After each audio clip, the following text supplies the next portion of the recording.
I'm from somewhere treacherous, bro. Right. And people be telling me about, oh, he shot at cops or his people's Black Panthers. Like, so? My daddy was a Crip, nigga. Like, if you don't know the history of what's going on with the Crips and Tupac, just look it up, because I ain't gonna say none of that. You've seen things or went through things, and what you're saying is that there's certain things you can't respect. People from California know things about Pac that people in the music world don't. Period.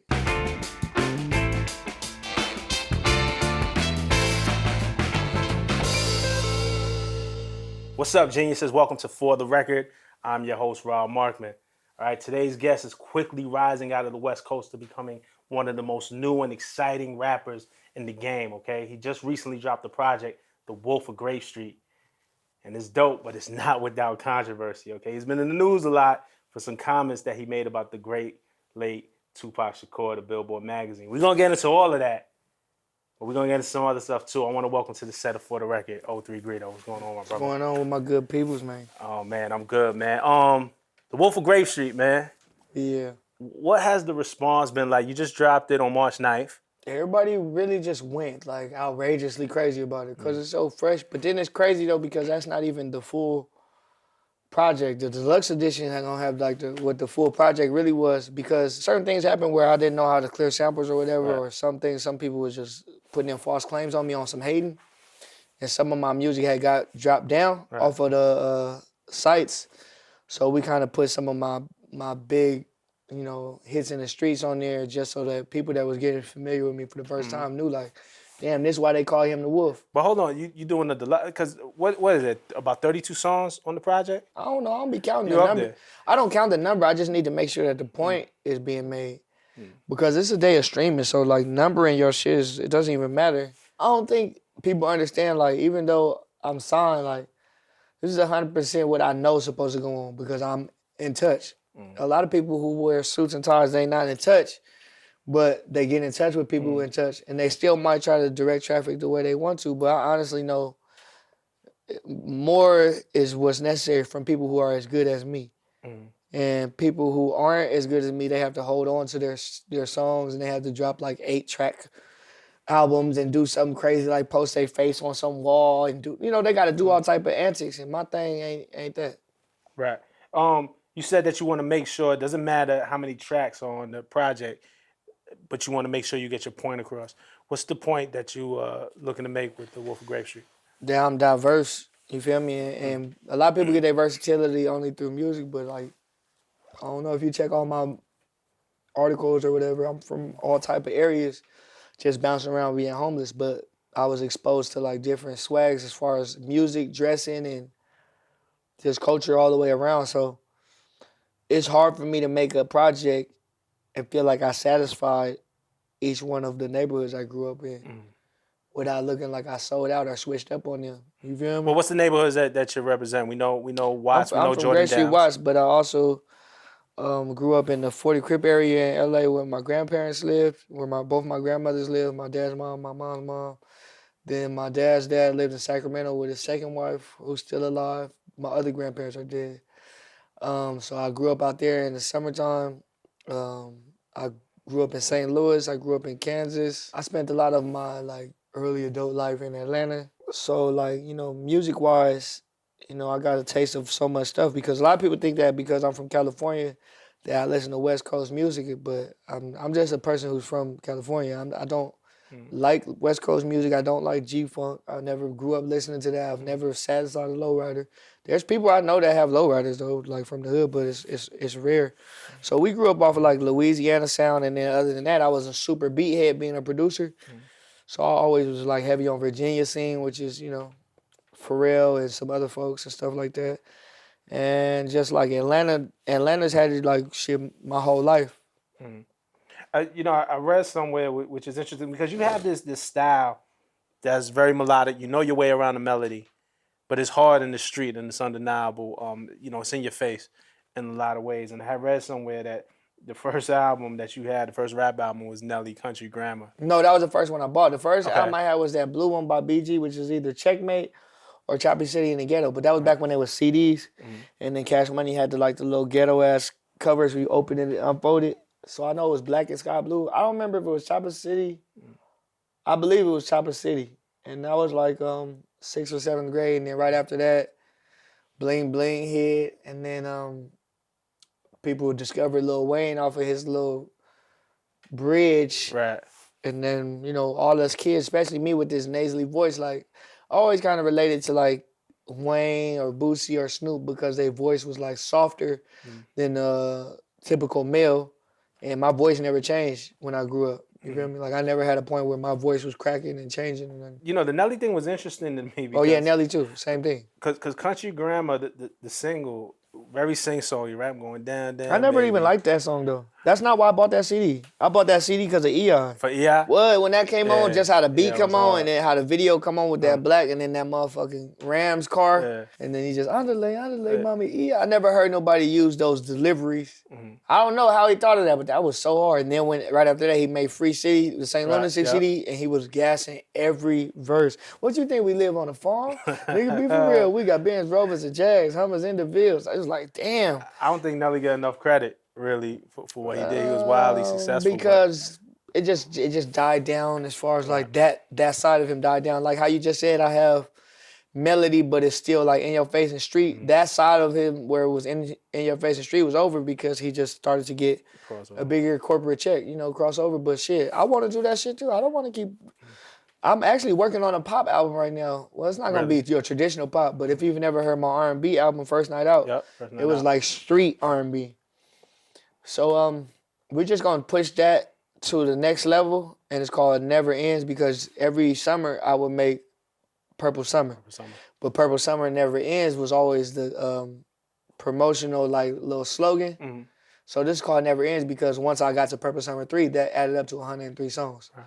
So I don't want to mess up that number. You make things in trilogies also. Everything has to be a trilogy. You. Yeah. Just so they remember 03, like, damn, he did everything in trilogy. He did this. Everything is just going to be like, when they really break down my shit when I'm done, they're going to be like, this was that was like a complete science. Also, I read that you grew up listening to Stevie Wonder around the house as well. We got songs in the key of life. I got this right here on cassette. Yeah.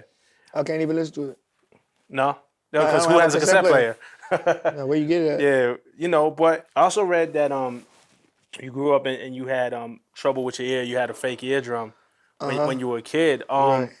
How did those? I imagine those melodies might have struck you different, maybe than they struck the rest of us. It's like you doing this. It sounds like that all day to me. For some people, if they have like a certain tone of voice, I can't hear them at all. It's just like muffly, like what the fuck? Like my girl got a soft ass voice, so sometimes I don't know what she's saying at all. But I keep saying and she won't repeat it because she's like, man, you like, but she don't realize like I'm deaf. You sitting on the right side, I don't know what the fuck you saying. But yeah, I never could do nothing about like what my losses were. Like if your dad dies when you're 1, what could you do?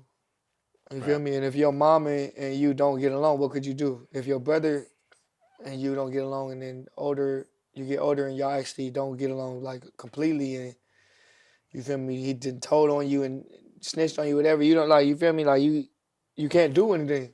So you just gotta work around it. So I was always like big on traveling because I just had to get away from people that wasn't right.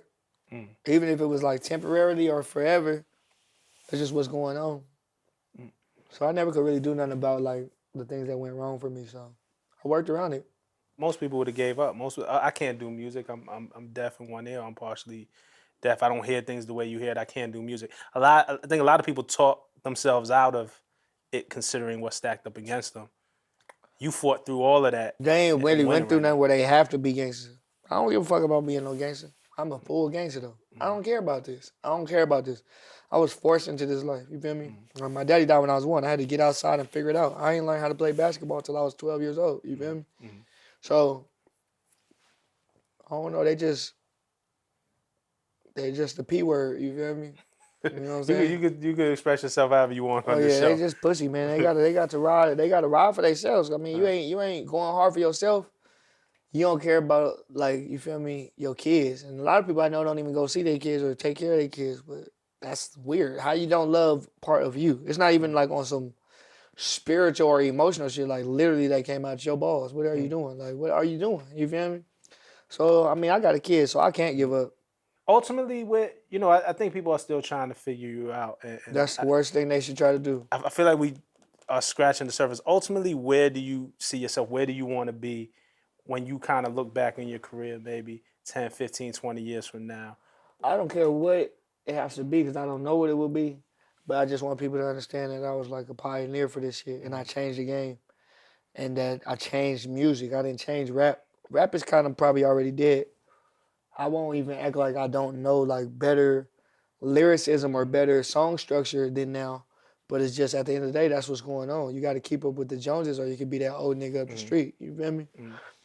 So I just want to be known as like, I don't want to say nobody's name because this is bigger than that. Like I don't know a lot of people that write their own music, make their own beats, direct their own videos, and sing, and you feel me, knock out their interviews easily every time, even if they gonna switch up your words.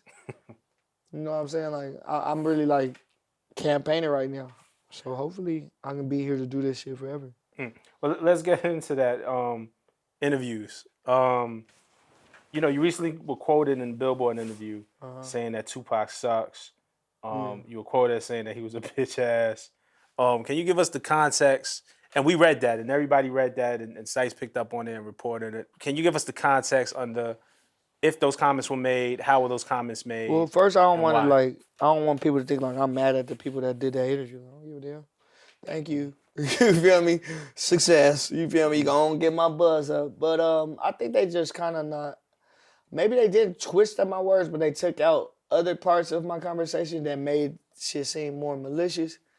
But really, I was just responding. If you look at that interview, it's kind of like only about other rappers. So I really was frustrated at the point where I'm like, why y'all keep bringing up all these other bitch ass niggas like I ain't the one? You feel me? Like I ain't the nigga. You feel me? Like I'm only gonna say this because people keep putting in my articles, but I'm fighting a big old case.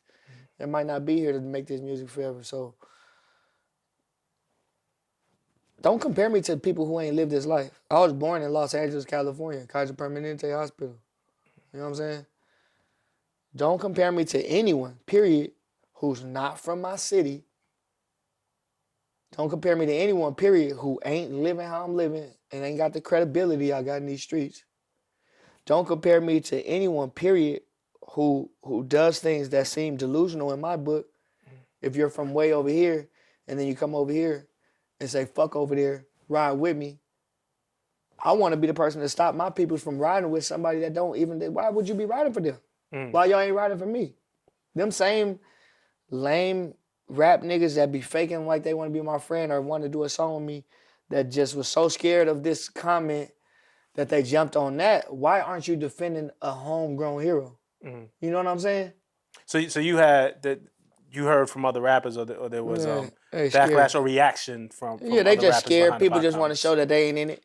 Right. Any rapper who's talking about Tupac right now is because of me. Right. Lil Xan opened the convo, but it's because of me why they're saying shit. They don't want to say nothing to me. You see they chasing Lil Xan. Right. They don't want to play with me. No, I'm serious, bro. Like, seriously. I'm dead serious. They don't want to play with me by myself, bro. I be going to these other states by myself. They pay homage. They told me I was banned from Oakland. I went to Oakland and got 100 shooters and went to the club. Right. They don't even know I've been to Oakland a million times. I'm somebody really from the streets, bro. Right.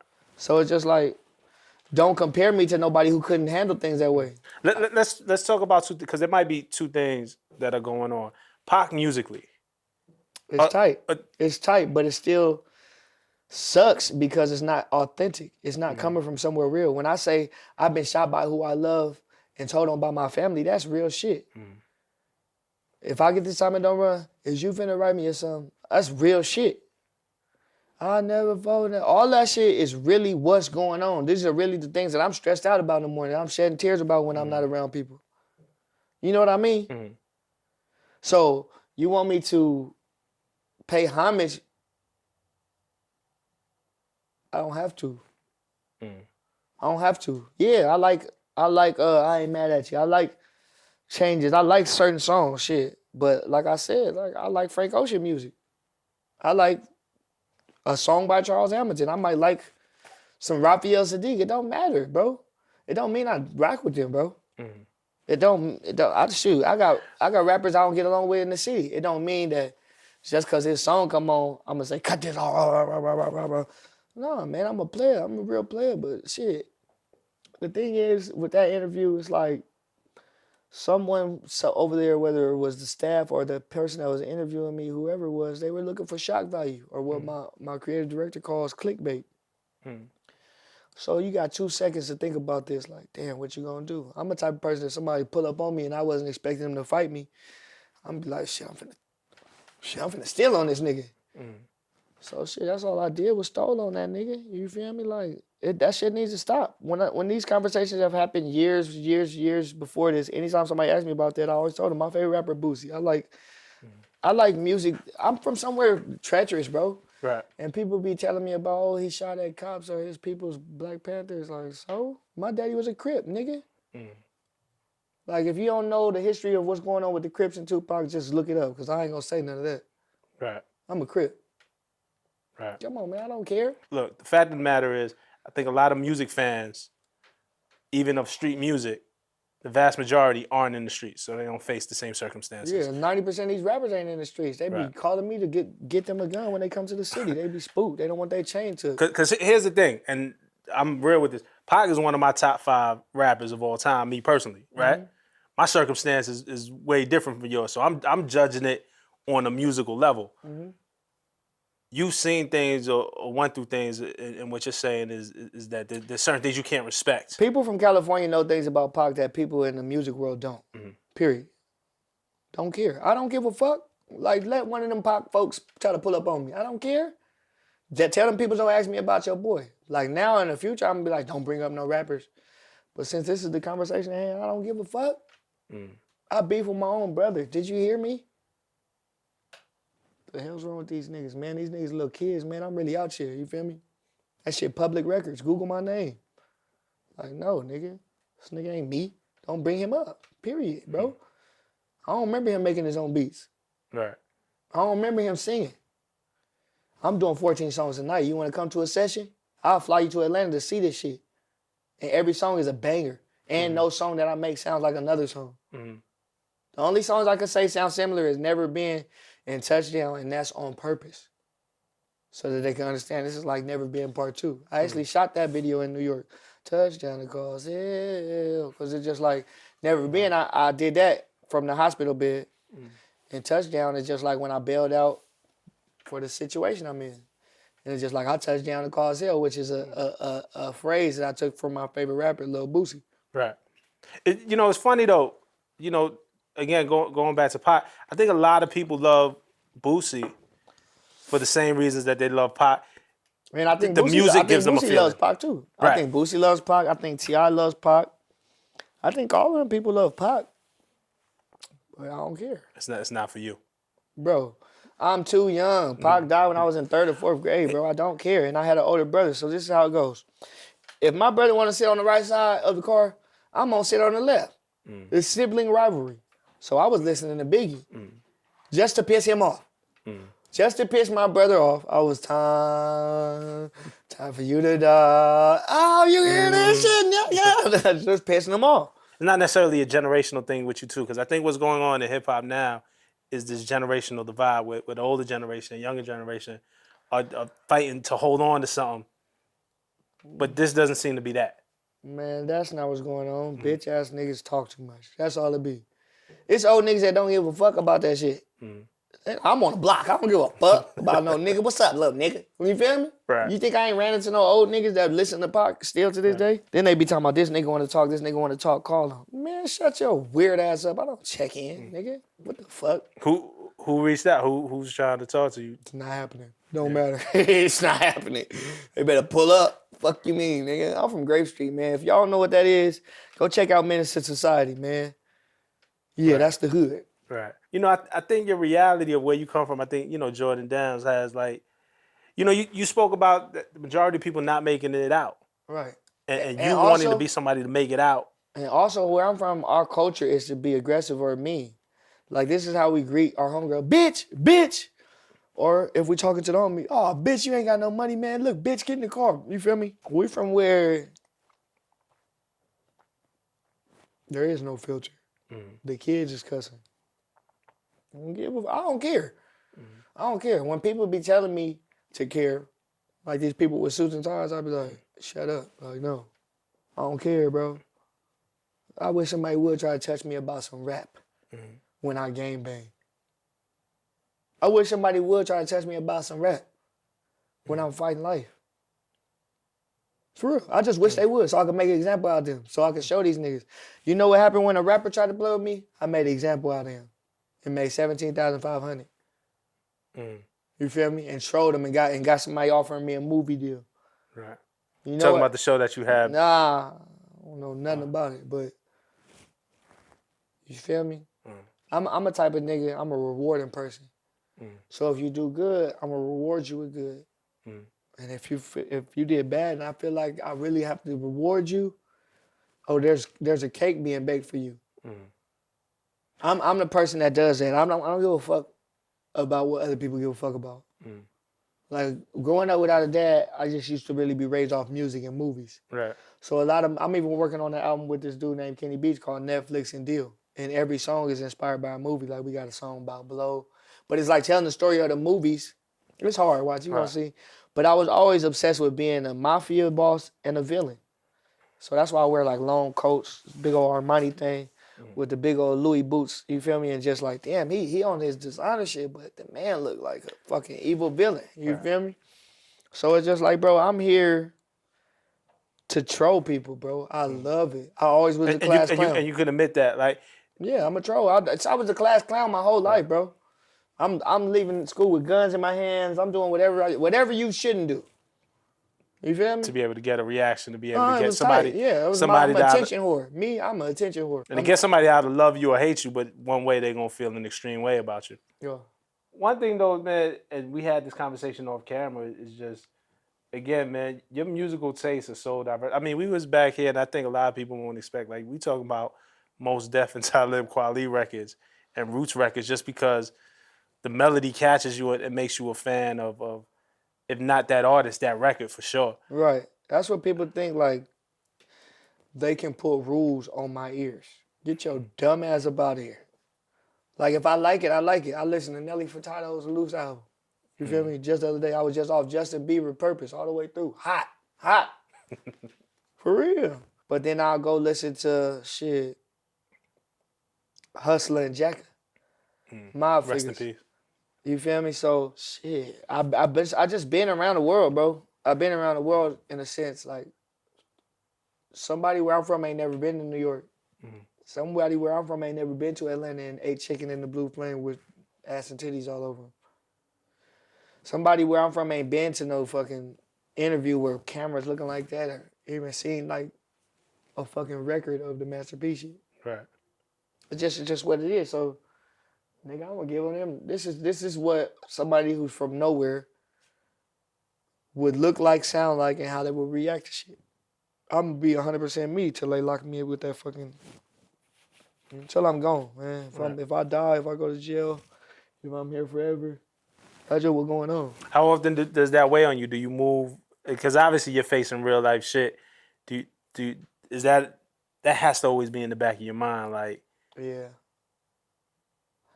I kind of worked hard for this shit growing up homeless and like getting shot at, shooting that shit, going in and out of jail, being homeless, living couch to couch, sleeping with women just to live there, knowing I don't really like them like that, dealing with people I knew were snakes just to survive, and having to work around that and be paranoid. Like I just be wondering sometimes shit with a 12-year-old daughter at 30 years old and finally getting a deal a couple months ago. I know the bag is secure, but is it gonna be my bag or they bag? My daughter bag or? What's your daughter make of all this? Is she a fan of your music? Well, my daughter is 12 and Right. I'm 30, so that means that I had her at 18. So my daughter grew up like with me still growing up. So we like brother and sister with the way we joke with each other and shit. As well as my mama too, because I never really lived with my mama because we didn't get along. And then once she realized I'm a whole gangster out here, and we is what we is, and I'ma still love you because you my mama, then shit, we just get along well. If people understand that I'm crazy, then we'll get along. If they don't, we're never gonna get along. What's the one thing you've been able to do for your daughter since the success? Like, has it changed much or something that you're proud of? Let me tell you this story, it's so tight. So ever since I was 18, I was in jail every year. My daughter's birthday is in October. In California, they have to reach a quota by the end of the year. So at least by September, October, I'm always going to be in jail because I'm homeless and I'm strapped. So that's why I have so many gun cases. So my daughter's 12 now, and I've never, before this last Christmas, I've never had a big Christmas with her. Wow. And since I was a kid, I always wanted to have a big Christmas because I ain't never had no daddy. So when I was here last time and I saw snowfall for the first time, people didn't understand the significance, but that's just from watching Home Alone 1 and 2 as a kid. I'm always like, damn, man, them, not to be racist, but them people got it easy, man. Fuck. Like, look at how big they are. They sending this nigga to the fucking attic, and the attic is like a room. Nigga, the attic is like a forbidden place in the ghetto, and if they even have one. Right. But in the ghetto, shit ain't nothing but rats and cobwebs and shit. You feel me? And it was like Christmas night. And that was the night, you could see what I was wearing that day on the video for me and Draco's Out the Slums. That was Christmas night, free Draco. I came over there with the PS4, with the virtual reality, 10 games, hella shoes. So she's thinking I'm in jail, like, damn, man, it's Christmas, my dad in jail again, man. Just get a knock at door like 9:39. She see me, but she don't see me. So I got all these gifts. I'm like, she finna go crazy about these gifts. She threw the gifts on the ground and just jumped in my arms, like, finally, like, oh my God, what? It's like, was a superhero moment for me. That was like the best day ever. And then y'all got more Christmases to look forward to, man. You turn this I thing mean, around. I hope so. I hope so. You know? Damn, that was deep, bro. For real. Yeah. Something I wanted to do with you before we get out of here, man. We got this little segment we call Record Break, and this is really rapid fire questions, just so the audience gets to know a little more about you, a little bit about your taste, man. Because I like you a lot, man. I might not agree with you on everything. I ain't lived the life that you live, but I mess with your music. I wish that the public would be like that. Right. Like, take what you get from me that you like, and just accept me as a human being. I'm not gonna like fucking diet soda. I'm not gonna like to fucking juice and what they be putting vegetables and shit in there. Yeah. I don't know. Hell no. Give me some soda. Fuck me up. I don't give a fuck. That's nasty. So just let me be human. Let me be like this and be like that. You feel me? Right. Yeah, man. Like, you know, the Pac thing, I guess people feel passionate about it. No, you know, they don't. No, they don't. He's one Don't of my you know favorite they rappers, said- but I don't feel offended. I don't hate you because you don't like Okay, what I like. and then some people just riding your wave like a jet ski. Right. Like Lil Xan was approached about Tupac shit by 16-year-old kids, 20 of them. Do you think they listen to Tupac? It's a thing to do. No, they don't. No, not that they listen to it, but running up on them was a thing to do. Right, It made right. a moment. So it's just like, bro, people just want to talk about that to talk about it. Like I said, all these rappers that are doing interviews and where they're saying, what do you think about these new rappers disrespecting Tupac? They're only saying that because at first they were literally saying, what do you think about Lil Xan's comments? And they was like, ban Lil Xan. Right. But when a gangster get in there and you know it and you can smell it and you can feel it, now you talking about, what do you think about these new rappers? Who else did it besides me and Lil Xan? Right. Stop playing with me, man. Right. They gotta stop playing with me. Let's do this record break, man. The hottest record on Wolf of Grape Street. Back to back with Young T.O. Okay. Damn, we know the answer to this, but the first record you ever bought. Nelly, Country Grammar. Yep. Okay. Because everything else I stole. That wasn't the first one I had. I for sure stole The Block Is Hot, Lil Wayne. I used to steal everything. When you homeless, you just good at that shit. Wayne might come back for it, like, look. Hey, man, you owe me $13.99. He gonna be treating me like Bird, man. I need my money, bitch. Nah, man. He'll probably just be happy knowing that he inspires you, bro. Like, Lil Wayne's one of my favorite rappers ever. He's definitely the best rapper ever. Period. Don't care. Boosie's my favorite. Don't matter what nobody talking about. When that nigga was on that mixtape Weezy shit, he was saying shit people can't even think to do. He was making the type of music people still can't make. Just don't do that. Don't be trying to take away from the king. Favorite record of all time? From anyone? Yep, from anywhere, any genre, anybody. Probably, it would have to be between Slick Rick Children's Story and I would have to say Boosie, maybe Boosie Betrayed or Going Through Some Things. It's just one of those. I listen to Boosie when I'm stressed out about my situation. So like one of those ones that get me through it, I'm still happy. You know, all that type of shit. What's your favorite karaoke record, man? You ever did karaoke? Maybe. I don't know. I'm playful enough to probably do it like if I was on a date, but I don't know. I ain't never did karaoke. We need to have a 03 karaoke party, man. Right, it's going down. And the hottest record out right now besides your own? Trouble, Crazy. Word. I'm looking forward to what he's about to do with Mike Will. Bro, that nigga been dropping videos back to back, and his videos been way more juiced up. Yeah. I like street music that's still all the way gutter, but it's pop. Yeah. Like, for example, like when Waka Flocka came out, it was straight gutter, but it was pop. When Chief Keef came out, it was straight gutter, but it was pop.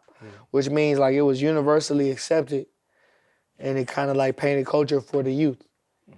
So I like shit like Trouble. He seems like he's a pretty 100 person through his music. I never met him before, but the things that he's talking about and trying to teach kids, like you'll see when he's in that song Crazy, he's talking about like he wanted to show his little boy what's right and protect him like his gun did, but he don't need to be in the streets. So basically, like his father was a pistol. You feel me? That's how he got through the streets. But for his son, like, he wanted to just be the man that showed him something. And that's kind of how I am. So with that, I agree with like people, like how Pac was on that type of tip and like, changing, just black people or the world, period. I'm all for that. You feel me? But I wanted to come from somewhere genuine. And I'm not here to say if he was coming from somewhere genuine or not. We already talked about my opinion, but I just want mine to be received a little differently is all I'm saying, where they feel me like, oh man, I can feel, like I think that you rock with me because you can tell I'm telling you the truth. Right. You can tell that I'm coming from, I'm not here to disrespect nobody. You feel me? I'm just coming from 100% me standpoint. And then at the same time, I'm defending my gangster. Like if you think you can approach me about anybody, I'm gonna slap you. Like, you feel me? Like, don't disrespect me as a gangster. Like, I gotta bow down. That's what really pissed me off. Like, I gotta bow down. Like, what the fuck? Like you felt like you had to pay homage, right? Yeah, no. Because in no other walk of life had you had to have done that. No. And I think I would probably bow down to Snoop. Right. As a West, like, I gotta pass his, like, that's the fucking West Coast King, or even Nipsey. But Tupac, not for me, not me as a person. No, maybe the next guy. Kendrick, I think Kendrick loves Tupac. Yeah, he's going on record. He and I spoke about it. Yeah. Like, so it's not like, there's people from my age. Kendrick's probably the same age as me or a year over. Because when I went to Gardena High, he went to Centennial High, and we were like the known rappers. And his A&R, who was at the time DJ Dave, he went to school with me. So shout out Dave Free, man. He's still saved in my phone as DJ Dave, man. That was my dog. He's a pretty good guy. He's a good guy. Actually, that whole camp is cool. I was around him a few times, and then Ali, his engineer, he went to Gardena High too. Those are some fun facts, man. You don't even know. A lot of people went to Gardena High. We got him here first, man. But you're a good dude too, man, and I appreciate you coming down to Genius, man, to chop it up with us. Like I said, we don't got to agree. We could respect each other's opinions. At the end of the day, man, you got some pretty dope perspective, man. So I'm glad we got to sit down and chop it up with you. Appreciate it, man.